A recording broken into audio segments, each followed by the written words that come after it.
తెలుగు సంబరాల తీయదనం అలనాటి రుచుల సరికొత్త రూపం పరంపర స్వీట్స్. ఆంధ్రప్రదేశ్ కేబినెట్ కీలక నిర్ణయాలు తీసుకుంది. మంగళవారం సీఎం చంద్రబాబు నాయుడు అధ్యక్షతన నిర్వహించిన రాష్ట్ర మంత్రివర్గ సమావేశంలో ఎస్సీ వర్గీకరణ ముసాయిదా ఆర్డినెన్స్ కు ఆమోదం తెలిపారు.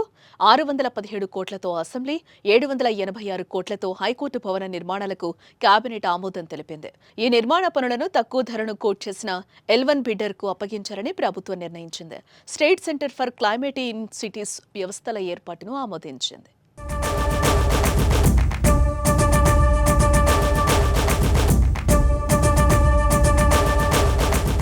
విశాఖలోని ఐటీ హిల్ 3 పైన టీసీఎస్కి 21.66 ఎకరాలు, ఉరుస క్లస్టర్స్ ప్రైవేట్ లిమిటెడ్కి 3.5 ఎకరాలు కేటాయిస్తూ కేబినెట్ నిర్ణయం తీసుకుంది. అలాగే విశాఖపట్నం సమీపంలోని కాపులుప్పపాడులోని 56 ఎకరాల భూమిని ఉరుస క్లస్టర్కు కేటాయిస్తూ ప్రభుత్వం ఆమోదం తెలిపింది. బలిమెల, జోలాపుట్ రిజర్వాయర్ల వద్ద చేపట్టాల్సిన హైడల్ ప్రాజెక్టులకు సంబంధించిన నిర్మాణాలపై ఒడిశా పవర్ కన్సార్టియంకు కూడా రాష్ట్ర కేబినెట్ ఆమోదం తెలిపింది.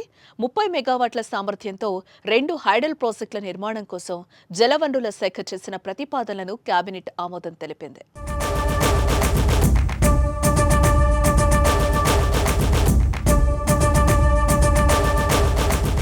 వివిధ ప్రాంతాల్లో పవన విద్యుత్, సౌర విద్యుత్ ప్లాంట్ల ఏర్పాటుకు కేబినెట్ ఆమోదం తెలిపింది. వరద నిర్వహణకు ప్రత్యేక వ్యవస్థలను ఏర్పాటు చేసేందుకు కేబినెట్ నిర్ణయం తీసుకుంది. పట్టణాల్లో వాతావరణ మార్పులకు అనుగుణంగా చర్యలు తీసుకోవడానికి state centre for climate in cities అనే కొత్త వ్యవస్థను ఏర్పాటు చేయడానికి మంత్రివర్గం గ్రీన్ సిగ్నల్ ఇచ్చింది. నగర ప్రాంతాల్లో వరదల తీవ్రత తగ్గించేందుకు ప్రత్యేక వరద నిర్వహణ వ్యవస్థలను ఏర్పాటు చేయాలని కూడా కేబినెట్ నిర్ణయం తీసుకుంది.